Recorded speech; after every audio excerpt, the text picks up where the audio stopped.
Hey everybody, welcome back to Video Game Esoterica and our continuing series, the Unported playlist, where I take a look at some of my favorite unported arcade games of all time. And today we're taking a look at Robocop 2, released in 1990 by Data East. Before we get too far involved, go down below, hit like and subscribe, ring that notification bell. We appreciate your guys' support. And if you're so inclined and want to support the channel, we have a Patreon link down there as well. But Robocop 2 is a super fun game, and the thing I like about it the most is Data East arcade games always feel different than pretty much every other arcade game maker on the market back then. They just had their own visual style, they had their own gameplay touches, so you definitely know you're playing a Data East game. Now, were they the best game maker for arcades around? I would say no, I'd say they're mid-tier, but they still made a lot of fun experiences, and I love the Robocop franchise, so being able to play the game is a lot of fun. Although I'm not really sure why my father thought watching Robocop as a kid was appropriate, especially with all the face-melting scenes going on. But it's one of those movies I watched as a kid, I loved it, so when I saw Robocop 2 in arcades, I definitely had to play it. Now, I will say that this is unported, but there are a lot of Robocop 2 games for consoles and for PCs, but the arcade experience is unique in its own right, so it definitely belongs on the unported playlist. But it basically just is a beat 'em up, but it's also a shooting beat 'em up because Robocop has different weapons he can use, and I love the unique little features in the game where you have to just waggle the arcade stick and button mash here because the first mini boss is nothing but a truck that you have to continually crush until it explodes, and it has a lot of fun touches like that. Now, graphically, it's not the most impressive game in the world, but for 1990, it still looks really good, and it matches the color scheme of the movie, because obviously the movie wasn't a bright, cheery affair. It was definitely a violent movie, so I would say that it does a great job of kind of giving you the feel of the movies with these kind of 90s-looking baddies here, and all those different enemies that you can throw around. But there aren't a ton of moves in the game. You shoot left, you shoot right, you can grapple enemies, and that's basically it. But I love getting that gigantic rifle that you're able to just mow through people with. And the first boss right here, chainsaw-wielding dude who's got a lot of talent when it comes to spinning around. The bosses are all fun, although they all seem to last a little bit longer than I would like. I wish the boss fights were a little bit shorter because their health bars seem to just last for an eternity.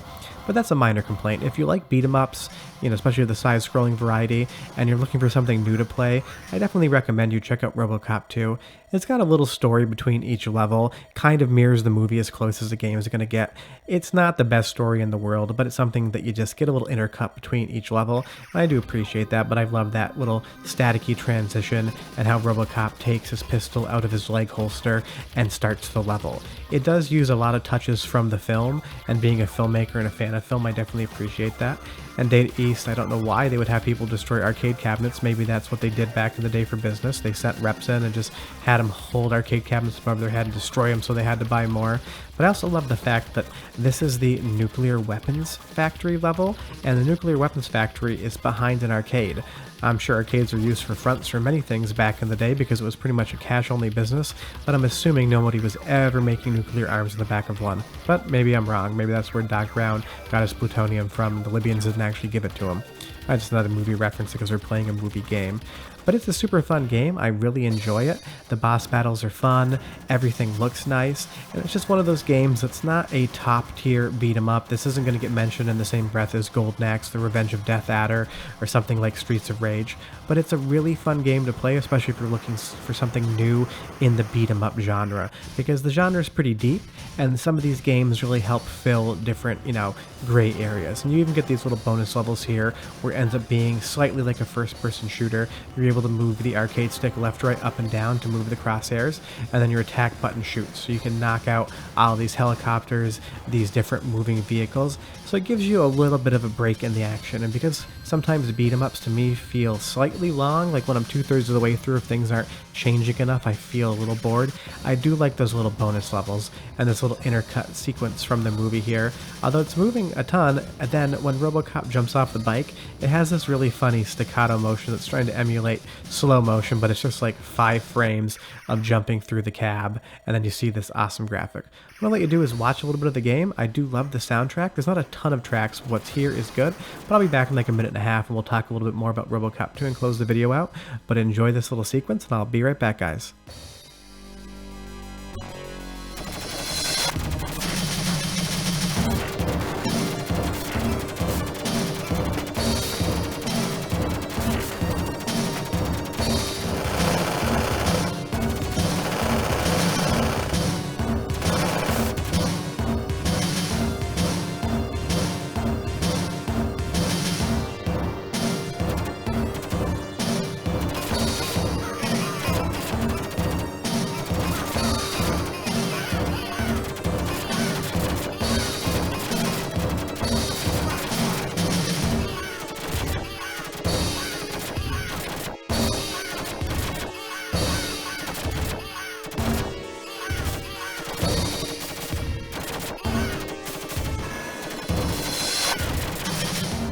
I do love these enemies right here. You can tell the animators had a special affection for them because they seem to have more frames of animation. Their arms swing back and forth and there's that bone protruding from them.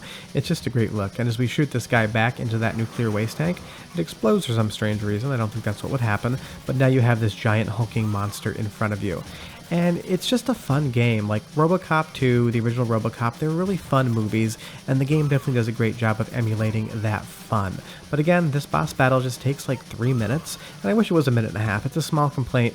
It really isn't a complaint at all. It just makes the game feel slightly longer in a way that I don't love. But the game in general is super fun, and like I said, if you enjoy beat 'em ups, this is a game you should definitely check out because it takes about a good 30 minutes to finish it from start to finish, and it's not the most expensive PCB that you can buy either. So if you're looking for something to add to your collection, you really like beat 'em ups, you like Robocop, I would recommend this one. If I found it at the right price, I definitely would throw it into my collection too. And I like the fact that unlike a lot of other beat 'em ups, Robocop moves slowly, because just like in the movies, he is a hulking half man, half robot, hence Robocop. And I like that the makers at Data East have done a good job translating what you would think a robotic cop would feel like in real life, because he doesn't jump that far, he doesn't move fast, he has no real running. If you double tap the arcade stick to the left or to the right, he's not going to move any faster than just walking. And now that we're onto this battle here, it's going to say jumping shot, and you have to jump up and down to be able to make your shots connect. So that's a little bit of an additional layer to the game. I would say that the game is relatively fair until you get to the last boss battle, so you're not going to burn too many quarters if you see this in an arcade, but I don't think you would actually ever see this on an arcade floor unless you went to some place like Galloping Ghost that specializes in those retro arcade games, because it was popular when it came out, but obviously Robocop isn't as popular of a franchise as it was back in the 90s, so it's not something that would get a lot of play, I don't feel like, if you just saw it at your local movie theater.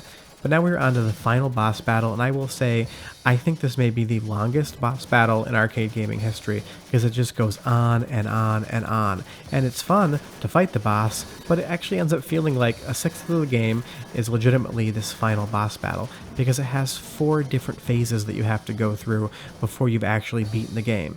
And unfortunately, the boss gets new attacks, but he doesn't really transform his sprite much whatsoever, so it's not like each phase has a completely different look to it. Slight things change, but for the most part you're fighting the same enemy for about 4 to 5 minutes, and I kind of feel like towards the end of the game they just maybe were under budgetary or time constraints and they kind of had to wrap it up, and they're just thinking, hey, let's make the boss battle last for 5 minutes, that makes sense, right?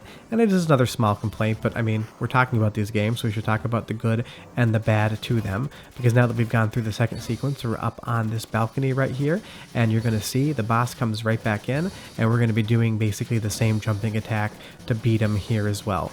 But that is Robocop 2. It's a super fun game. It's definitely not top tier, but again, the only way you can play the arcade version is either buying an original PCB or emulating it.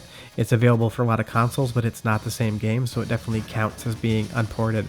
And as we fly off the balcony here, we're on to phase 4 of the fight. It just keeps going, guys. But that is Robocop 2. Thanks so much for watching. Really appreciate it. If you could do us a huge favor, go down below, hit like and subscribe, and ring that notification bell.